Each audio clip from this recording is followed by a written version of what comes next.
Hello my dear students, आज हम लोग बात करने वाले हैं इस क्वेश्चन के बारे में। सर ऐसा तो नहीं होता सिर्फ आप एक क्वेश्चन का लेक्चर बनाएं। देखो हम लोग आज इस क्वेश्चन को सॉल्व करने के पीछे समझेंगे क्या हमें पढ़ाई करनी पड़ेगी। ये स्प्रिंग है, ये एक स्प्रिंग बना हुआ है और यहाँ से एक जो मास है इसको स्लाइड करके फेंका जा रहा है। ये फ्रिक्शनलेस सरफेस है,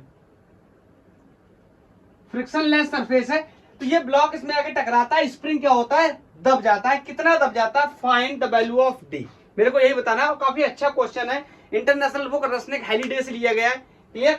तो इसको सॉल्व करने के लिए मेरे को पढ़ना पड़ेगा क्या, work done by the spring and work energy theorem for the spring. तो आज के जो टॉपिक हमारे वो पहला टॉपिक है वर्क डन बाय स्प्रिंग। इसको हम बाद में सॉल्व करेंगे। तो हेडिंग लगा लेंगे work done bye spring.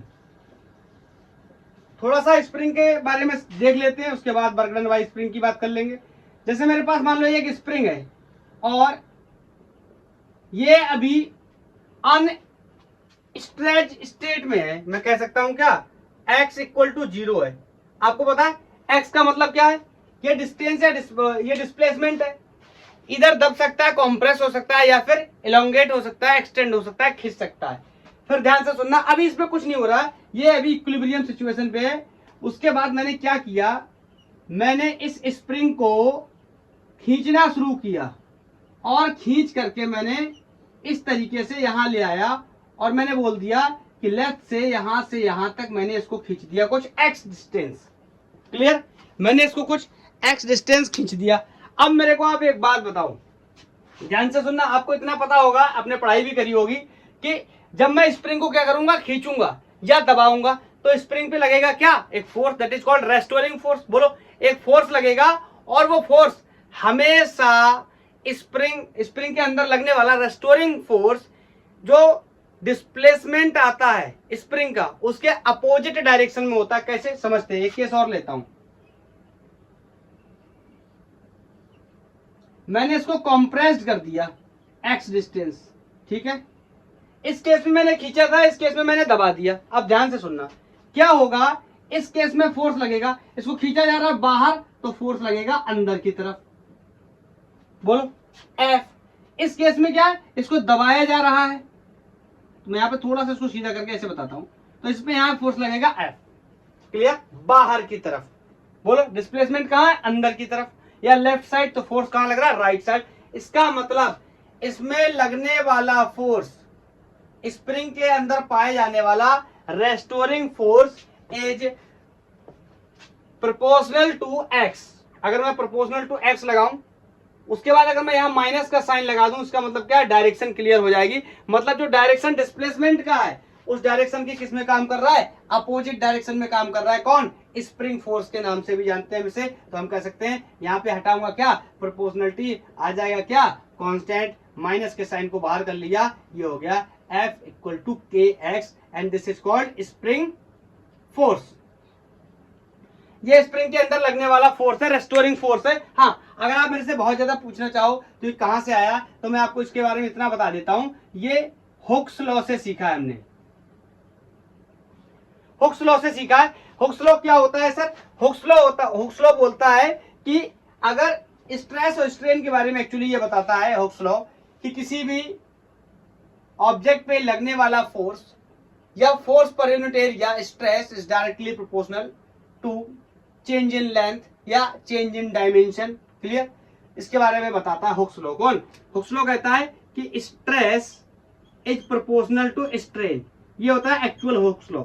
Stress होता है फोर्स पर यूनिट एरिया एंड स्ट्रेन होता है change in dimension upon original dimension. तो ये हमने वहीं से लिया है। ये ध्यान से देखो, F is directly proportional to delta L। बस यही बात तो यहाँ पे बता रहा है।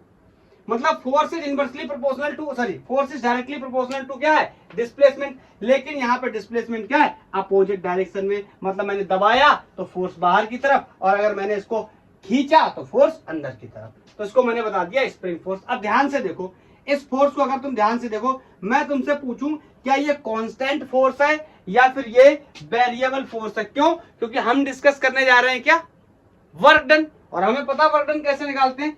वर्क डन भैया अब मत कह देना नहीं पता है वर्क डन कैसे निकालते हैं सर।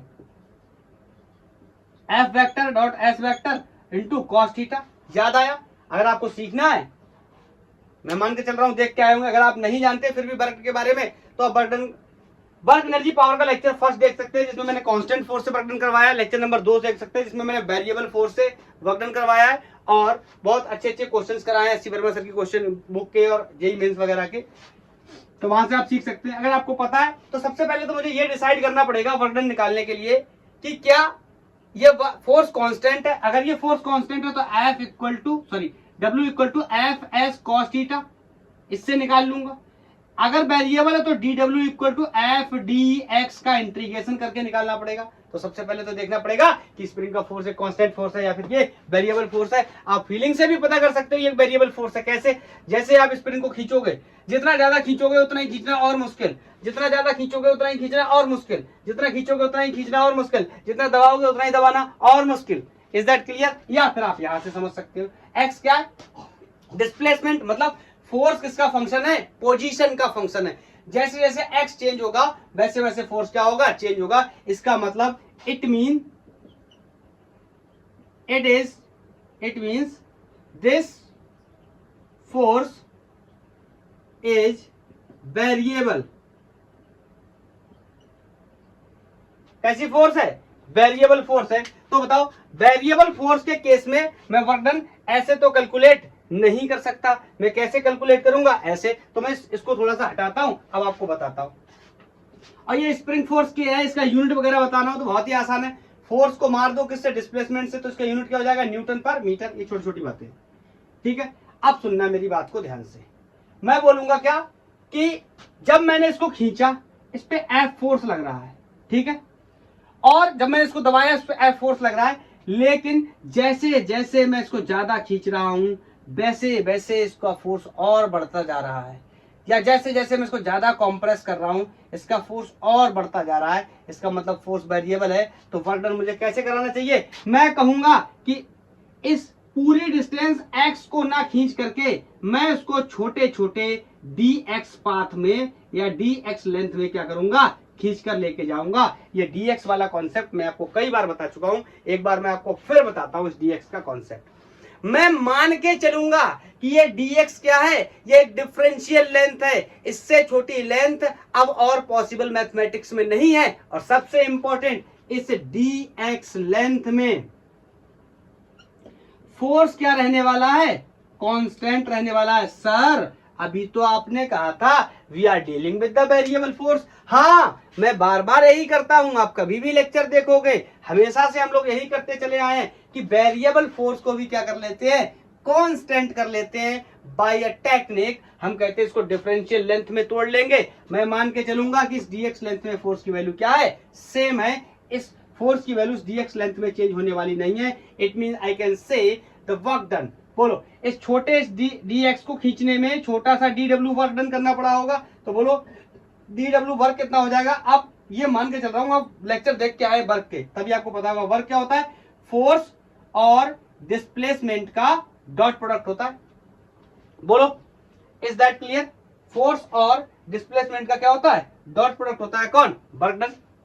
बोलो।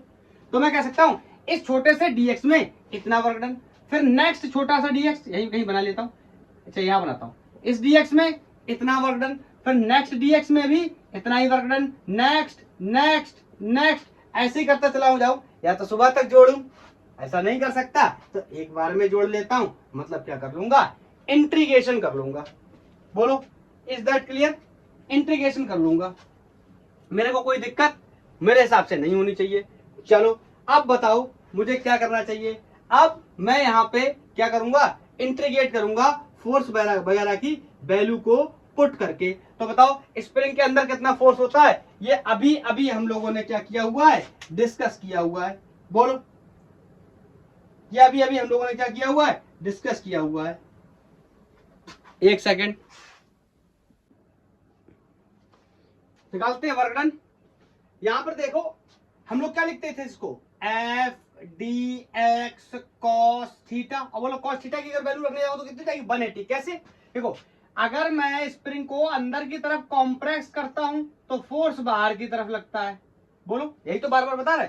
और अगर मैं स्प्रिंग को बाहर की तरफ खींचता हूं तो फोर्स कहां लगता है? अंदर की तरफ। मतलब फोर्स और डिस्प्लेसमेंट के बीच में एंगल कितना है? 180 डिग्री। 180 डिग्री की वैल्यू -1। मेरी बात को ध्यान से सुनना, माइनस। बोलो एफ की वैल्यू कितनी है? के एक्स डी एक्स। मैं यहां पर आपको एक बात बताना चाहता हूं। हो सकता है आप ये सोच रहे हो कि सर ये माइनस तो आपने इसकी वजह से रख दिया, लेकिन ये वाला माइनस कहा गया? दो बार माइनस नहीं रखना है। क्यों? वजह समझो। ये क्या है? फोर्स और डिस्प्लेसमेंट अपोजिट डायरेक्शन में, इस वजह से यहां माइनस आया है। तो या तो आप सीधा ये समझ लो कि फोर्स और डिस्प्लेसमेंट अपोजिट डायरेक्शन में, तो एक सिंपल माइनस रख लो, ये वाला माइनस रख लो। या फिर आप वेक्टर फॉर्म में एक्सपोज कर रहे हो तो एंगल देख लिया, इस वजह से ये माइनस हो गया। Is that clear? दो बार माइनस मत रखना। अब बताओ, मैं इसका बिल्कुल जनरल फॉर्म बना लेता हूं पहले, फिर बाद में देखेंगे। तो मैं मान लेता हूं कि पहले स्प्रिंग x1 या x इनिशियल खिंचा हुआ था और बाद में x फाइनल खिंच गया। बोलो, पहले इनिशियल की लेंथ कोई x1 थी। अरे यार, ये जीरो रख लोगे तो ये जीरो हो जाएगा। स्टैंडर्ड केस नहीं बनाना चाहता, पहले जनरल बनाना चाहता हूं। बोलो, अब इसमें जो कांस्टेंट है उसको बाहर निकाल लेंगे। कांस्टेंट कौन है? के। माइनस के को बाहर निकाल लेंगे। ये D W will be W. Limit रख लो, पहले वर्क डन 0, बाद में वर्क डन डब्ल्यू। जब x1 इक्वल टू या x इनिशियल डिस्टेंस जब खिंचा था तो वर्क 0 था, फाइनल डिस्टेंस खींच दिया तो वर्क डब्ल्यू हो गया। तो D W will be W. W minus 0, upper limit minus lower limit, मतलब डब्ल्यू हो गया। बोलो, माइनस के बाहर आ गया। Integration of x with respect to dx and limit from x initial to the x final. बोलो, अब अगर मैं इसको लिखने जाऊं तो मेरे लिए बहुत ही आसान होने वाला है। बोलो, माइनस के, बताओ, integration of x with respect to dx, सबको पता कितना हो जाएगा? x square by 2 and limit from x initial to x final. Is that clear? इसका इंटीग्रेशन मैं आपको बहुत बार बता चुका हूं, फिर से एक बार बता देता हूं। Integration of x to the power n, तो इसको कैसे इंटीग्रेट करते हैं? With respect to dx। कैसे होता है? पावर में एक ऐड कर लेते हैं, टोटल पावर को डिवाइड कर देते हैं। तो यही मैंने यहां पर किया है। x की पावर कुछ नहीं लिखा, इसका मतलब कितना है? 1 है। तो 1 में एक क्या कर दिया? ऐड कर दिया 2, और टोटल पावर से क्या कर दिया? डिवाइड। बोलो, तो मैं इसको ऊपर लिखता हूं, यहाँ पे शायद नीचे विजिबल नहीं होगा। तो यहां से W will be equal to minus k. बोलो, ये 2 को बाहर ले लेता हूं, लिमिट डालने चलता हूं। बोलो, अपर लिमिट माइनस लोअर लिमिट। तो पहले इस x की जगह x फाइनल, तो x final square minus x initial square. Is that clear? ये माइनस हमारा बाहर है। बोलो, अब मैं इसको यहां से हटा देता हूं। अब आप एक बात बताओ, मैं इसको अगर अंदर मल्टीप्लाई करके लिखना चाहूं तो मैं कितना लिख सकता हूं? हाफ। बोलो, ये कैसा हो जाएगा? माइनस का। तो के एक्स फाइनल स्क्वायर, ये माइनस कैसा हो गया? Plus half k x initial square. Minus वाले को पीछे कर दूं तो ये हो गया half k x initial square minus half k x final square. Generally final minus initial होता है, लेकिन यहाँ इनिशियल माइनस फाइनल है। क्यों?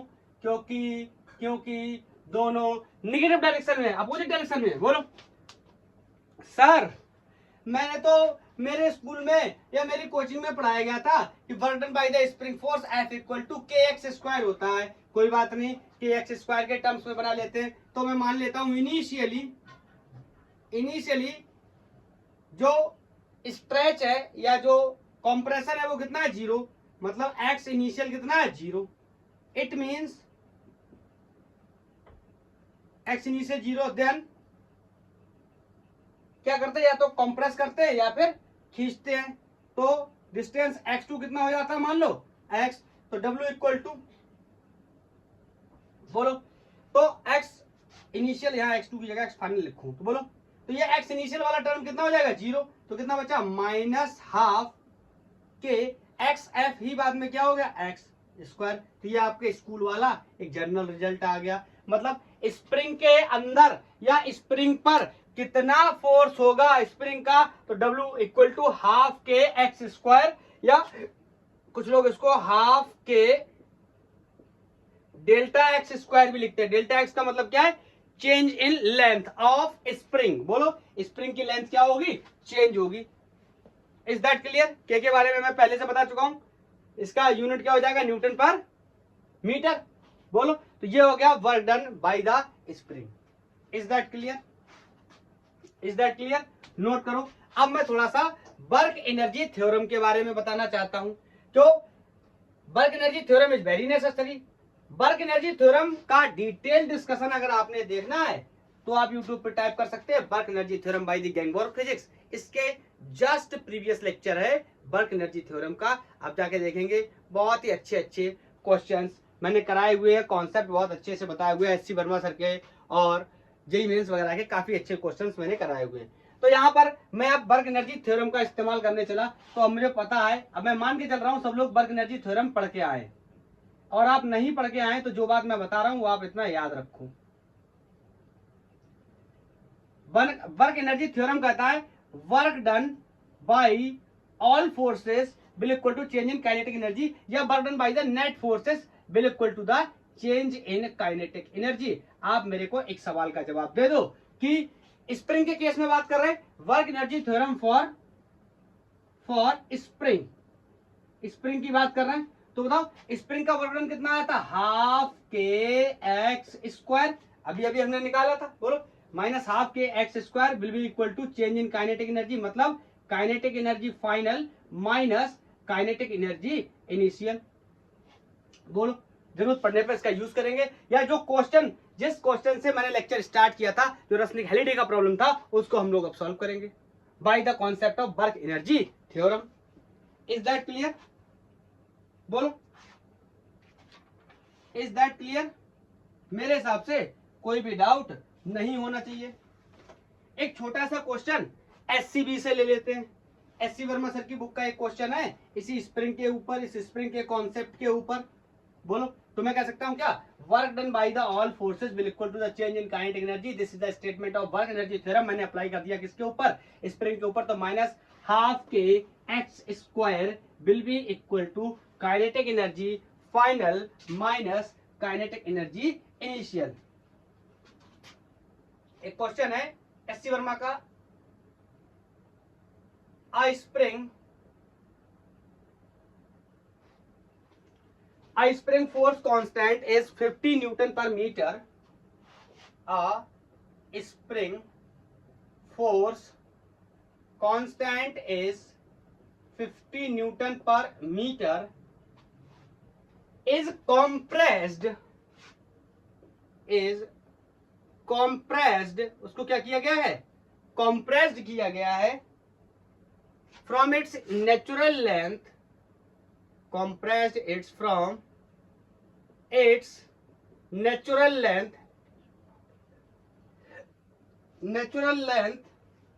through 1 centimeter.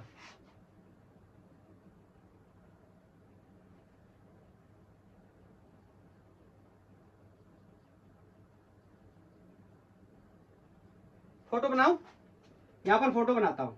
यह कोई एक स्प्रिंग है और इस स्प्रिंग को क्या किया गया, कंप्रेस कर दिया गया है, और बाद में ये कुछ इस तरह हो गया है, और ये एक्स कंप्रेस हुआ है जो कि कितना है, 1 सेंटीमीटर है। ऐसा क्वेश्चन ने बोला है। आगे डिस्कस करते हैं।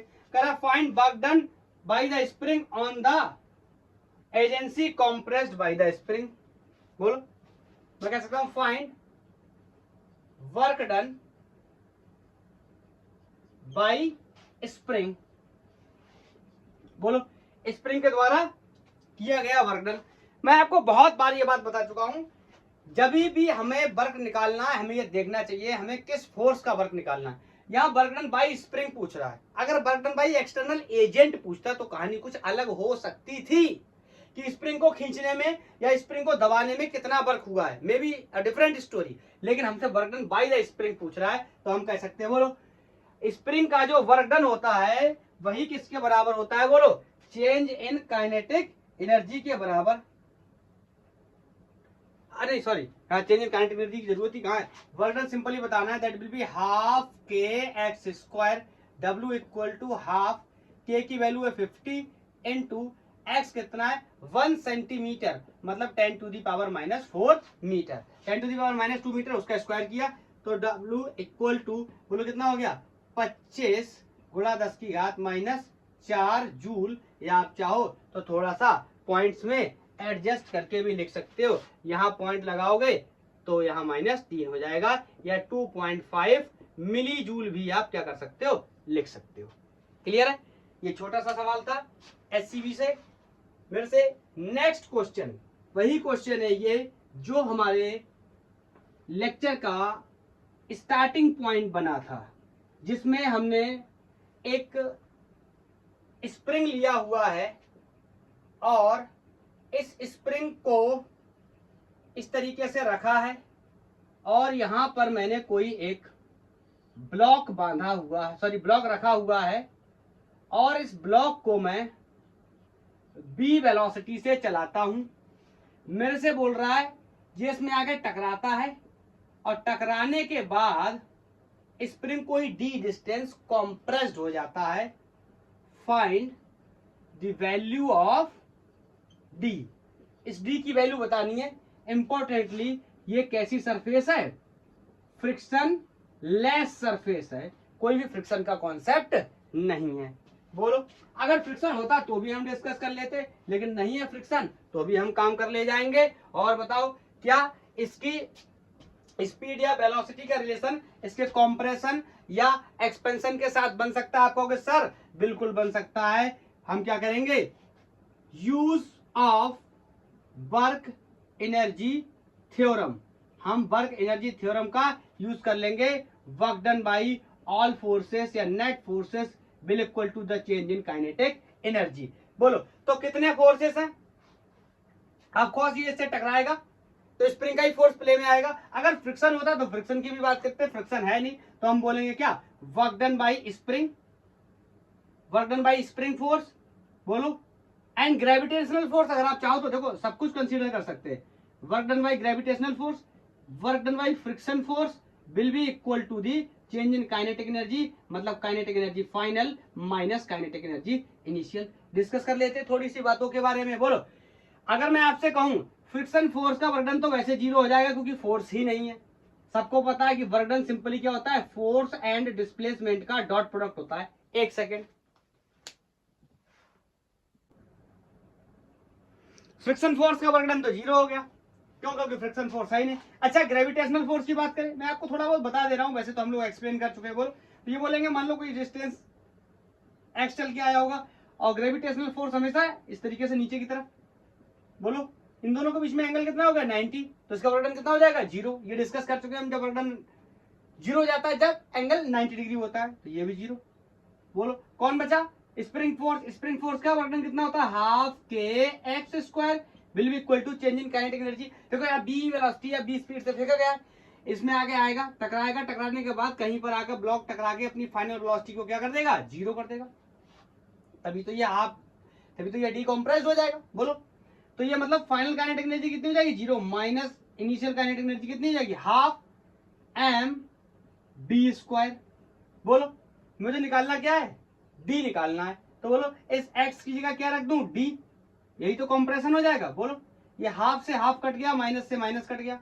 बोलो तो यहां से बचा k d square is equal to m v square. मुझे डी की वैल्यू निकालनी है, तो d will be equal to v m upon k. ठीक है, बी स्क्वायर है तो बाहर आ जाएगा। क्लियर है, ये वैल्यू हो जाएगी। अगर आप इसको न्यूमेरिकली कैलकुलेट करना चाहते हैं, मतलब न्यूमेरिकल वैल्यू में, गणित के नंबर में, तो आप मान लो कि ये जो ब्लॉक जो फेंका गया था, ये ब्लॉक कोई 0.5 मीटर की वेलोसिटी से फेंका गया था।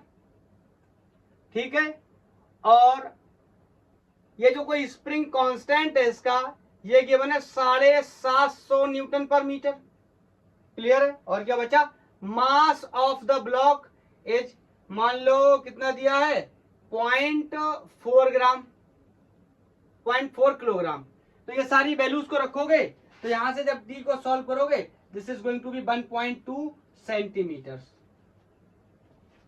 बोलो मेरे हिसाब से कोई डाउट नहीं होना चाहिए। ये रसनिक हेलिडे का प्रॉब्लम था, बोलो नेक्स्ट क्वेश्चन मैं नोट करता हूं। ओके, लैंग्वेज पढ़ना जरूरी है उसकी।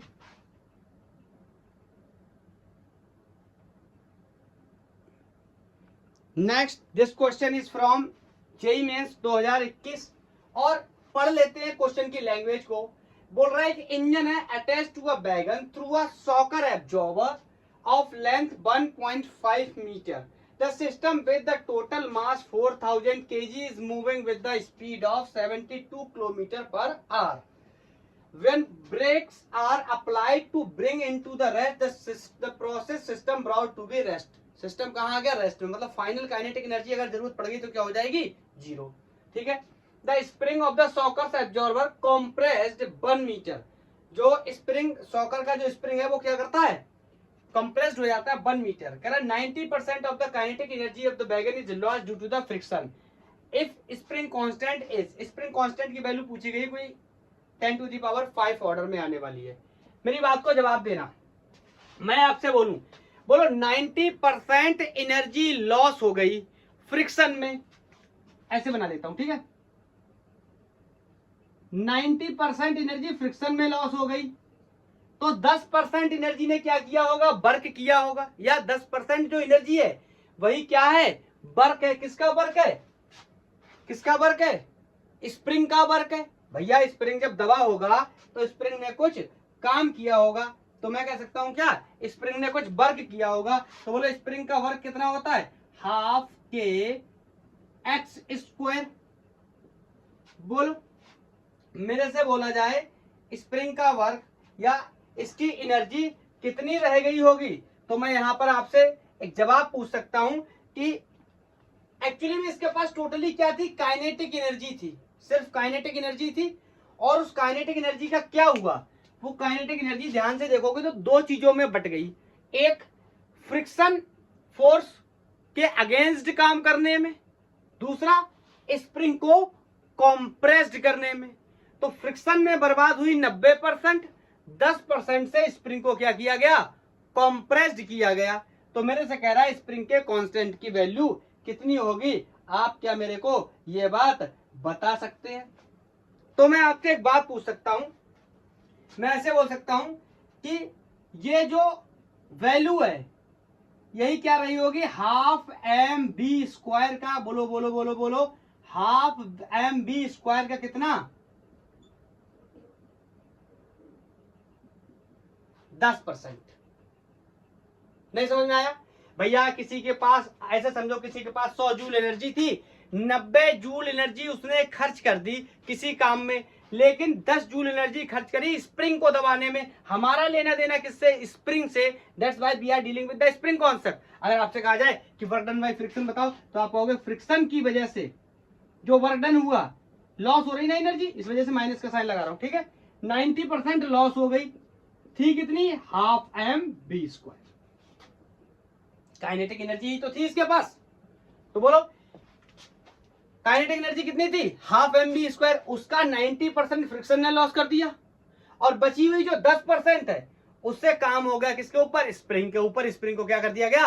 कॉम्प्रेस्ड कर दिया गया। आई थिंक मेरी बात बहुत आसानी से अब आपको समझ में आ रही होगी। बोलो, और मैं स्प्रिंग के द्वारा लिया हो गया work minus half k x square minus 10/100 into 1/2। मास 4000 है। ध्यान से देखो, सिस्टम का मास 4000 दे रखा है, वेलोसिटी 72 किलोमीटर पर आ रहा है, तो मीटर पर सेकंड में कन्वर्ट कर लेंगे। 5/18 से भाग कर लेंगे, 18 चौक 72, 5 चौके 20, मतलब 20 इंटू 20 लिख लेंगे। बी स्क्वायर है तो बोलो क्या लिख लेंगे? 20 इंटू 20। क्लियर? तो यहां से जो चीजें मर जाएंगी, हाफ मर गया, ये माइनस मर गया। बोलो और क्या मर रहा है? और ये एक्स की वैल्यू भी मेरे को दे रखी, इसकी वैल्यू भी डाल देता हूं। एक्स की वैल्यू 1 मीटर कॉम्प्रेस्ड कर दी गई है, तो बोलो 1 का स्क्वायर। बताओ यहां से के की वैल्यू आ जाएगी, इसको सॉल्व करने के बाद। ये एक जीरो मरा, इस एक जीरो से एक जीरो ये मर गया। बोलो ये कितना हो गया? ये कितना हो गया? 4 दूनी 8 दूनी 16। अब देखो के एक्स स्क्वायर 1 है तो इसका कोई मतलब नहीं, तो इसको डायरेक्ट मैं क्या लिख ले रहा हूं?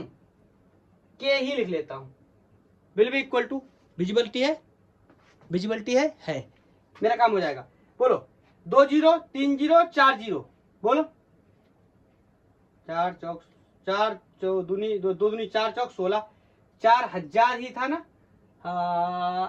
ठीक है, तो इसको मैं ले लेता हूं, 4 दूनी 8 दूनी 16, ठीक है। जीरो कितने हैं, जीरो कितने हैं, 2 जीरो यहाँ पे, 2 जीरो यहाँ पे, 4 जीरो हैं। लेकिन मेरा प्रॉब्लम 5 जीरो पे पूछ रहा है। क्या मैंने मास गलत लिख लिया है, क्या मैंने मास गलत लिख लिया है, बोलो, क्या मैंने मास गलत लिख लिया है? हाँ, मास मैंने गलत लिख लिया है। 4000 नहीं, 40,000 किधर गया यार, मिल ही नहीं रहा, मिल ही नहीं रहा, ढूंढो ढूंढो ढूंढो, अरे ढूंढो, कहाँ गया?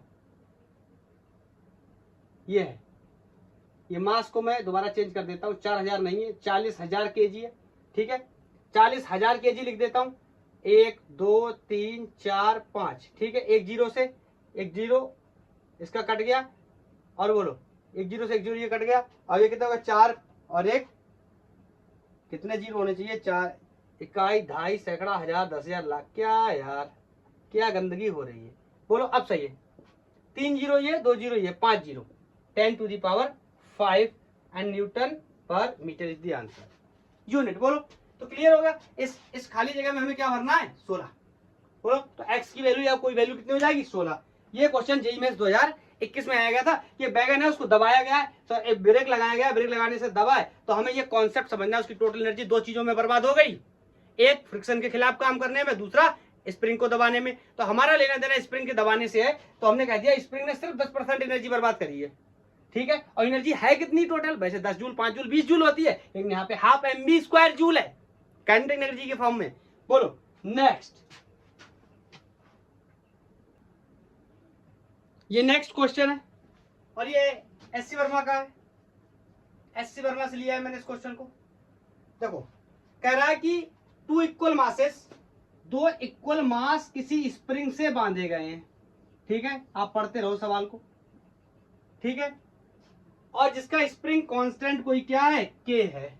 बोल रहा था मासेस आर पुल्ड सिमेट्रिकली, मतलब इसको खींचा गया है, इसको भी खींचा गया है सिमेट्रिकली, मतलब बराबर फोर्स से खींचा गया है, बोलो। Stretch to spring from its x distance, इसको खींच दिया गया, मतलब नेक्स्ट पिक्चर अगर मैं इसका बना दूं तो कुछ इस तरह हो जाएगा, बोलो।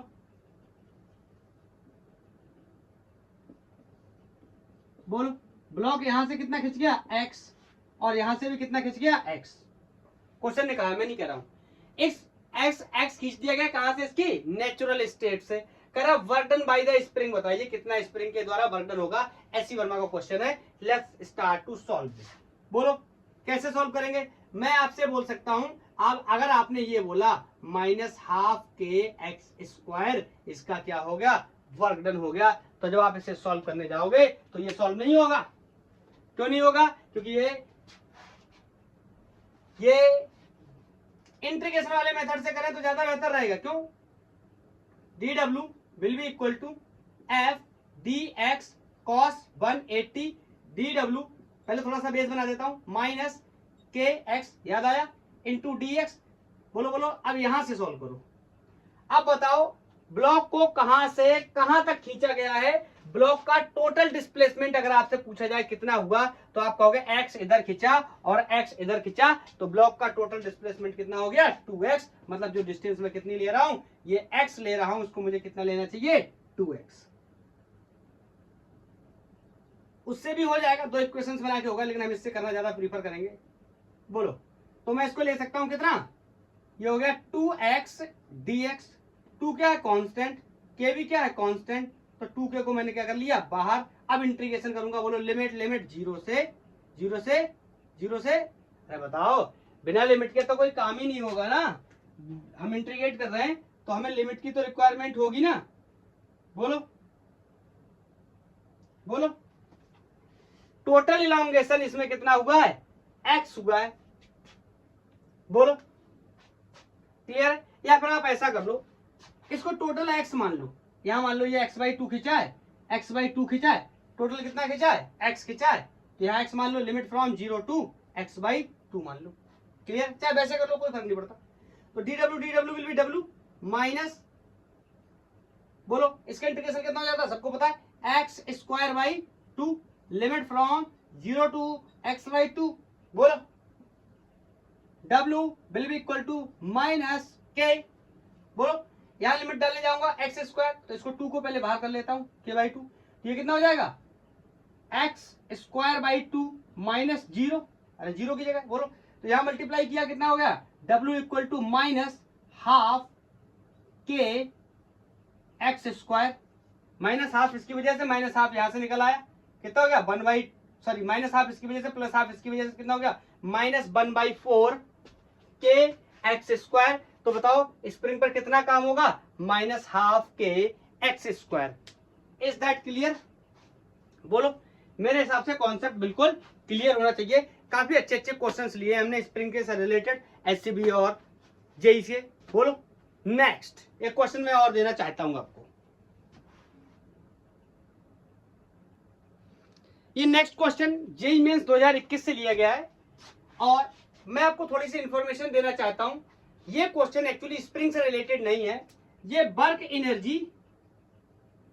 एनर्जी थ्योरम का क्वेश्चन है आप कहोगे सर यहां क्यों दे रहे हो एक्चुअली क्या हुआ लास्ट लेक्चर जो मैंने वर्क एनर्जी थ्योरम का बनाया उसकी लेक्चर की लेंथ थोड़ी सी ज्यादा हो गई इस वजह से मैंने वहां पर होमवर्क का क्वेश्चन देना सही नहीं समझा और मैंने वहां पे ड्रॉप कर दिया ये कॉन्सेप्ट तो मैंने वर्क एनर्जी थ्योरम का क्वेश्चन मैं यहां पर दे रहा हूं आपको होमवर्क में कैसे अगर आप ये क्वेश्चन कर सकते तो आप करके मुझे आंसर बता दो और अगर आप अभी इस करने के पोजीशन में नहीं है तो आप मेरा प्रीवियस लेक्चर पहले देखो पहले पढ़ो वर्क एनर्जी के कॉन्सेप्ट को समझो उसके बाद इस क्वेश्चन का आंसर करो 100% क्वेश्चन का आंसर बन जाएगा मैं आपको इस बात की गारंटी देता हूं कैसे ध्यान से सुनना अब क्वेश्चन क्या है बोल रहा है there is no friction between the block and sphere ये कोई हेमी स्फीयर है ये उल्टा रखा हुआ कटोरा समझ लो कटोरा उल्टा कटोरा रखा हुआ है और यहाँ पर एक ब्लॉक रखा हुआ है और ये ब्लॉक नीचे की तरफ गिर रहा है बोलो बोल रहे हैं कि the height eight which the block will loss the contact with the surface मतलब ये क्या होगा ना नीचे की तरफ खिसकते हुए आएगा और पूछ रहा है कि वो जगह बताओ जहां से ये हेमी स्फीयर से क्या कर देगा कांटेक्ट छोड़ देगा मैं मान लेता हूं वो जगह क्या है एच क्लियर अब देखो फिर वही बात है इसके कंपोनेंट बनाने पड़ेंगे यहां से ये आ रहा है तो ये आ रहा है तो ये आर का कॉस थीटा अब मेरा पेंडुलम वाला लेक्चर देखो पेंडुलम वाला क्वेश्चन देखेंगे जब तो उसी के जैसे यहाँ कंपोनेंट बनाने पड़ेंगे बैलेंस करना पड़ेगा फिर वर्क एनर्जी थ्योरम लगाएंगे work done by the all forces जो भी फोर्सेस इस पे लग रहे होंगे आपको फ्रिक्शन तो नहीं लग रहा क्योंकि है ही नहीं तो वर्क एनर्जी थ्योरम लगा करके आप मेरे को ये क्वेश्चन सॉल्व करके इसका आंसर देंगे और अगर आपने नहीं देखा वर्क एनर्जी का कॉन्सेप्ट तो पहले जाके पिछला लेक्चर वर्क एनर्जी पावर का देख लेंगे जो कि वर्क एनर्जी थ्योरम के ऊपर है वर्क एनर्जी थ्योरम देख लेंगे अच्छे से वहां पर भी मैंने एससी वर्मा सर के और जेईई मेंस के काफी क्वेश्चंस कराए उनको सॉल्व करने के बाद कॉन्सेप्ट बिल्डअप करने के बाद आकर इस क्वेश्चन का आंसर दे देंगे इज दैट क्लियर तो आज के लिए इतना ही थैंक यू धन्यवाद पढ़ाई करते रहिए एंड ऑफ कोर्स आपका कोई अगर सजेशन है तो आप मेरे को बता सकते हैं